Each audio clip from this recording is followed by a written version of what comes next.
this very honest and eye-opening text, Shitty First Drafts by Lamott, it is very clear to the audience that it takes an extensive amount of time and effort in order to make a piece of writing perfect. I feel that this section of her book is particularly geared towards a younger audience, especially in this generation where students feel the need to be perfect all the time. Yet through her writing, we are constantly reminded that it is completely ridiculous to expect perfection on the first draft of an essay. Lamott states, "Very few writers know what they're doing until they've done it." This quote keeps me very optimistic about writing.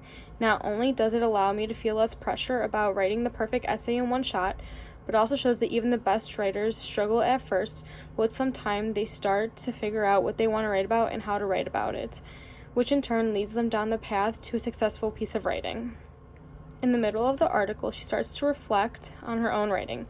She critiques her own techniques and uses satire to explain how over the top her routine might seem in the eyes of other people. By admitting to writing a bunch of nonsense on her first draft, she becomes relatable to the younger crowd. But her statement, writing a couple dreadful sentences, Xing them out, trying again, Xing everything out, and then feel despair and worry settle on my chest like an X-ray apron. I think this is the most comparable to my writing experience because I try so hard to come up with an intelligent and flowy sentences, but in the end it sounds terrible, and then I am forced to start back at square one, which is so frustrating.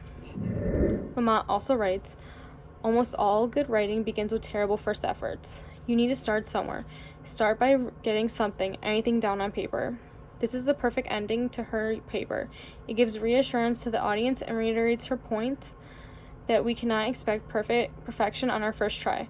However, if you just start writing and allowing your creative mind to take control, you are one step closer to success. All in all, I completely agree with Lamott's writing, especially since I am a person who struggles with writing and finding the right words and ideas to put onto paper. The brutally honest piece opened my eyes to the reality that there truly is no perfect paper. Nonetheless, with some time and a couple of drafts, I'll be on my way to writing a good essay.